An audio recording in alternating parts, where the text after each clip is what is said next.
Continuando o que começamos a falar sobre o ministério da mulher, eu estava colocando, portanto, sobre o fato de que o plano original de Deus não era que um dominasse sobre o outro. Deus os fez para ambos comandarem. Entretanto, Jesus sempre ensina que o princípio de Deus é que se alguém quiser ser grande, esse seja o primeiro que sirva. Encontramos em algumas passagens do Novo Testamento, nos Evangelhos, e muito especialmente faço referência a Marcos capítulo 10, verso 42 a 43. Romanos capítulo 12, verso 10, o apóstolo Paulo reafirma esse serviço. O capítulo 3 de Gênesis narra, portanto, a queda do homem e o resultado disso, e sabemos que o pecado criou uma certa desordem na criação. E dentro dessa desordem, a mulher perdeu o direito de igualdade com o homem. E por causa do pecado, a mulher deixou de ser dominadora, tal qual o homem. O reino que Satanás estabeleceu não apenas colocou o homem debaixo do seu jugo, porque o mundo jaz no maligno, mas o desequilíbrio foi de que o homem pensa estar governando a terra quando está por detrás outro ser governando, influenciando-o negativamente a destruir a ordem da criação. E, portanto, o homem é o que mais cria desordem, portanto, no planeta.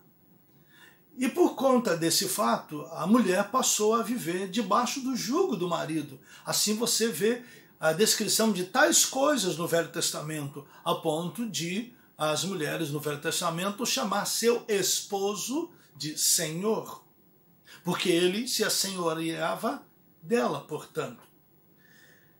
No pecado, a desobediência, portanto, lançou o homem fora do jardim do Éden.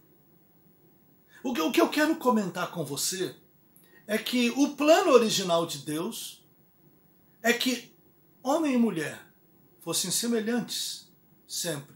Há diferenças fundamentais entre eles, mas uma igualdade entre eles dois, que é Deus.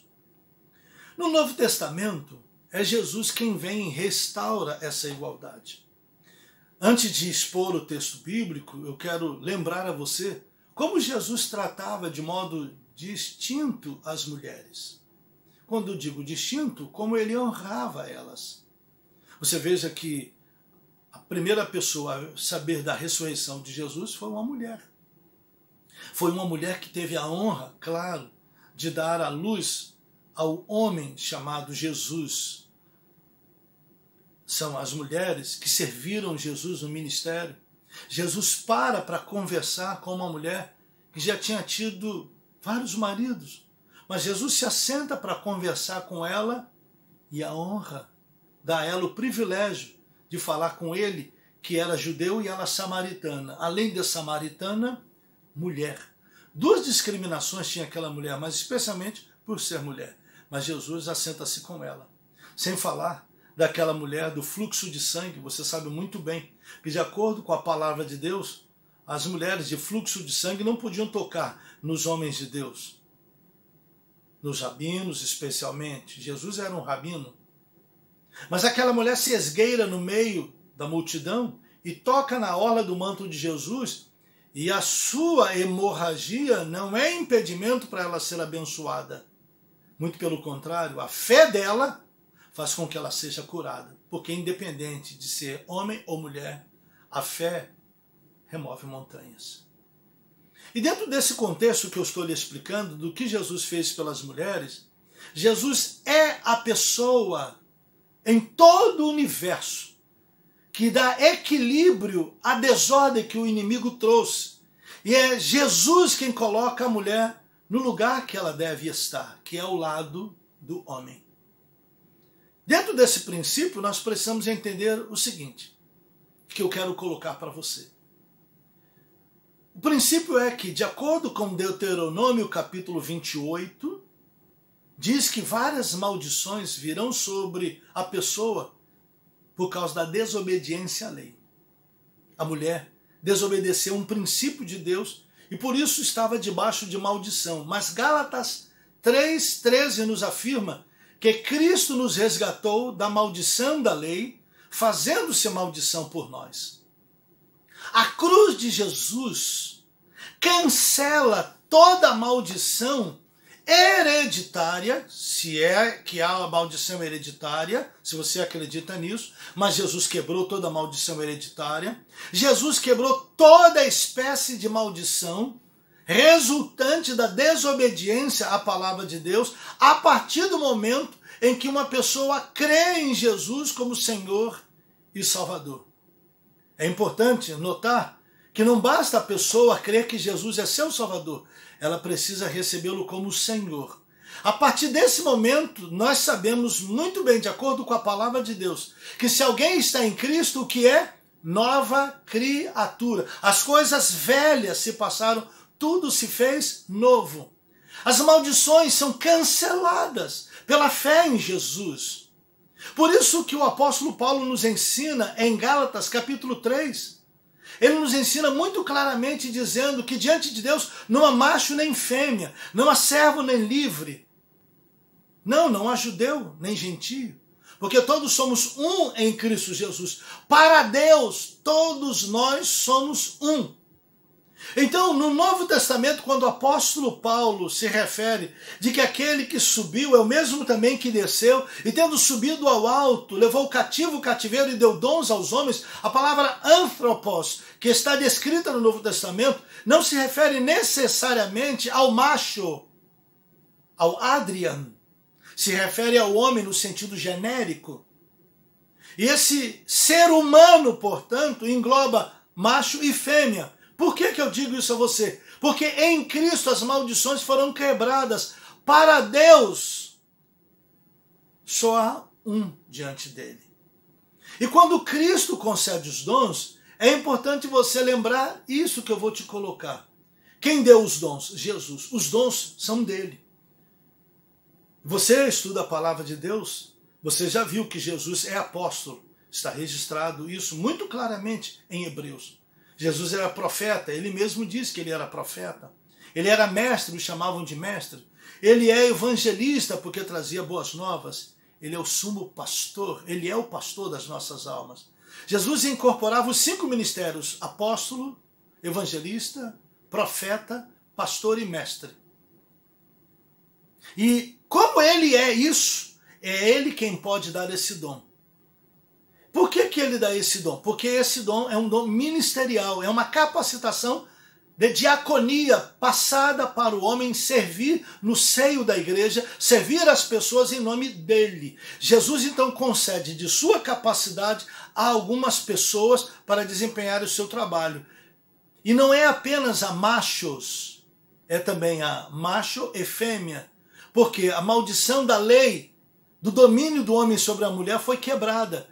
Eu quero dizer para você que não existe feminismo no Novo Testamento. O que existe é cristocentrismo. Cristo em nós é a esperança da glória. E é Cristo quem dignifica a mulher. E é Cristo quem coloca ambos para andar juntos, ombro a ombro. Jesus não fez o homem para ser mais que a mulher e nem a mulher mais do que o homem.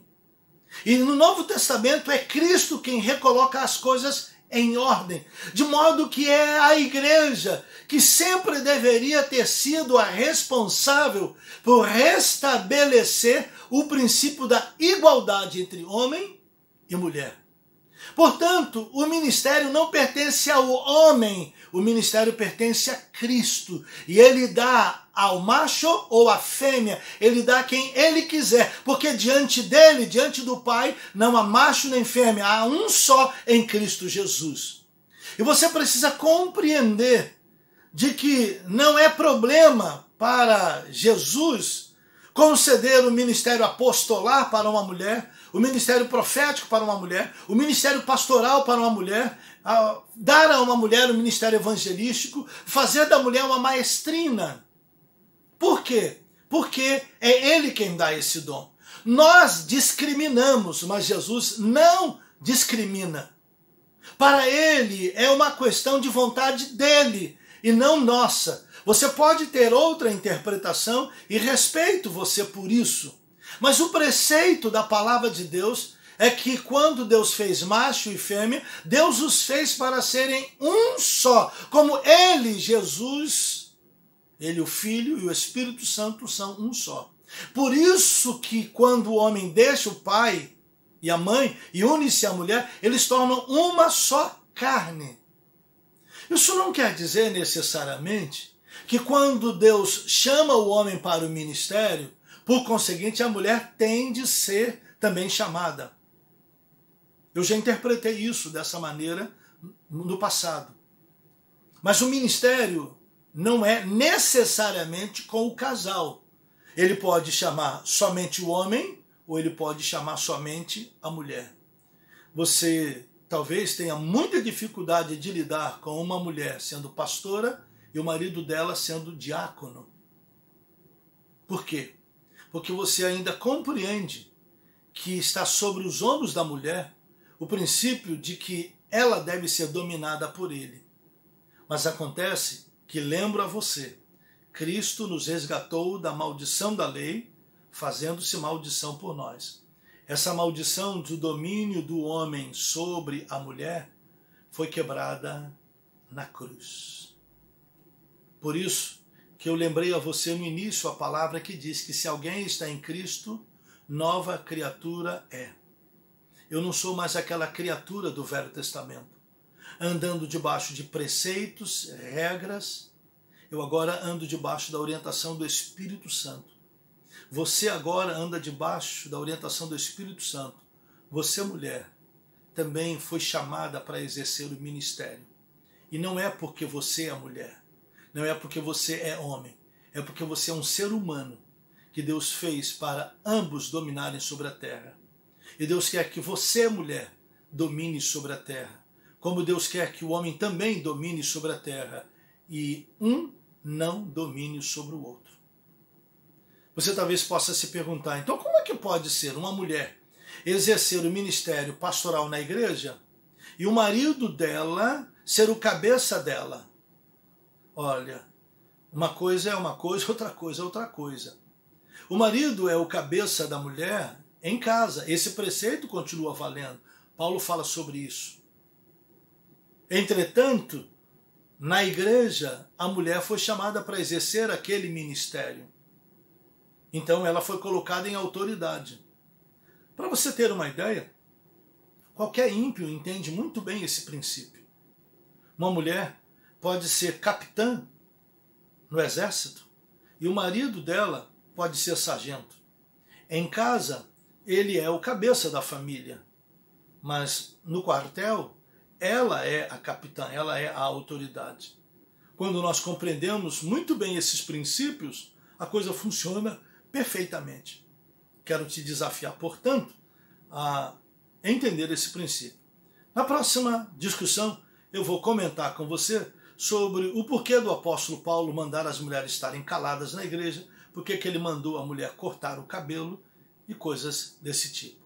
Continue comigo, inscreva-se aí no meu canal, aperta o sininho para te avisar que tem mais estudo da minha parte.